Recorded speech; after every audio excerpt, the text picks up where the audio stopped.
G'day folks, welcome to another video. Today we're talking about luggage systems. Now, after my last ride, I had a few thoughts about the Mosco Reckless 40 system.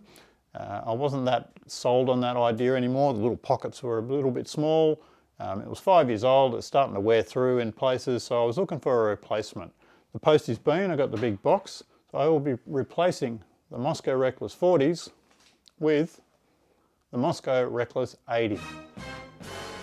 I know, I was talking about the Giant Loop Coyote system, with its sort of one big open pocket, and you can just put bags wherever you want. The more I thought about what I actually wanted, that is to keep the weight down low, it kind of made sense to have two larger bags on the side down below. Also, I've had this Mosco system for 5 years. It is tough as nails. Honestly, there's never been any issues until just recently where the stitching's starting to wear through on that one seam underneath. It's good quality. I know that it will last. Decided to give it another crack. Let's open her up. So I know I did go on a bit about, the 80 is a much bigger system, but when you kind of do the numbers with the litres that the bags hold, it's not that much different to what I was carrying anyway on the 40s with the little tail bag on the top. I had probably 55 litres or thereabouts on that desert trip, packed on the Mosco 40s.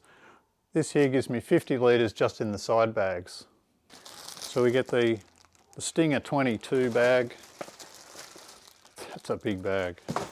We get the two side bags, tent pole bag, a dry sack, the bags, and then it's another strap, and some mounting hardware, the exhaust heat shield, and some stickers.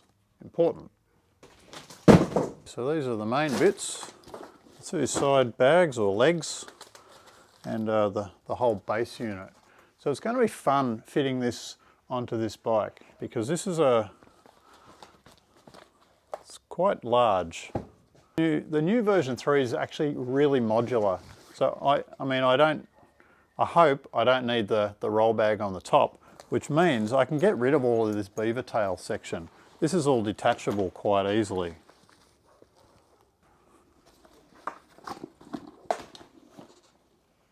So I've been fiddling around with this and I've worked out how to mount them. So I'll show you a couple of little tips, I suppose, for mounting these on the 500. They're called the revolver. This pocket rotates, it revolves around a central point. And so the first step is you make sure that your bag and the little strap that comes out is in a nice line. And then once you get the angle right, then you can sort of set them into position, and you can see that this lines up with a number 2. So you set both bags to a number 2, and then these bolts go into holes. I've only put a couple of them in so far, but as you rotate this around, these holes line up. Onto the lower mounting point. So I used to run this little clip up at that point there. What I found was that the angle was not quite right. This leg needed to be up more and it was too horizontal. On the other side, I still run this clip off this bolt here, but it's because this bolt is at a lower point on the other side. It's actually down about here. So the other side's fine, this side's no good. So what I've done, a D-ring with a hose clamp around the frame. What they recommend is you can just run this strap around that frame and loop it back up. But I didn't want to do that because it is really close to this exhaust pipe, and I've tried this before. I've wrapped this strap around the frame and it melted. Probably my boot has pushed it in onto the pipe, melted it, broke it. That was that. So that's why I've gone for this. So that should all be good. On the other side, still running that clip from that same point. This is just a bit lower. The other one's up here somewhere, the other side. Now on the back, this base plate on the Reckless 80 is much longer than the 40. I used to run this little clip system which fit really nicely into the grooves on the guard, and the whole thing just sort of slid in there and held it all in place. But because this is so much further back, there's not enough of the groove there for it to grab onto, so it doesn't work. So I've had to drill holes in my guard to fit these little clips. I know, right? So something else that I did change on this, the piece of aluminium bar that's in this rear strap keeper thing. The bar that comes with this is actually this long here, and it goes all the way down to this point here, so all the way across there. But what that means is that it holds this out a lot flatter further. Because the 500 is so narrow, I didn't need all of that. You can sort of see there that if this was, you know, all the way out to here, it'd be up a lot more and it wouldn't roll over. Now, yeah, I could have probably just bent the whole thing over, but it'd have a bow in it.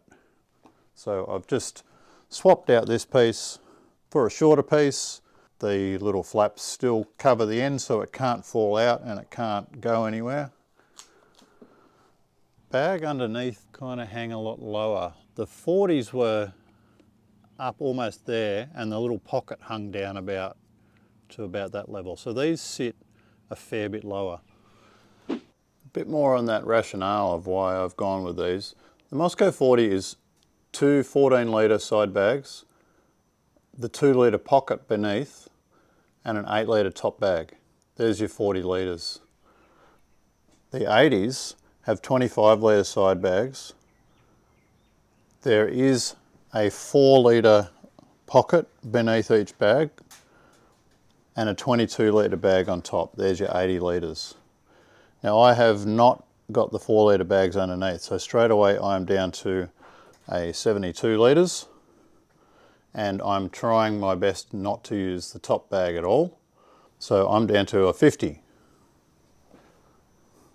All right, folks, there we have it. The Moscow Reckless 80, but I am reasonably happy with how it's all turned out. It's sitting pretty good. That's it for now. It's installed pretty good. I'm happy with how it looks, happy with how it sits. I'm happy with the weight down low. Get it out for a ride, see how it goes, and make the appropriate adjustments. Thanks for watching. Catch you in the next one. Bye for now.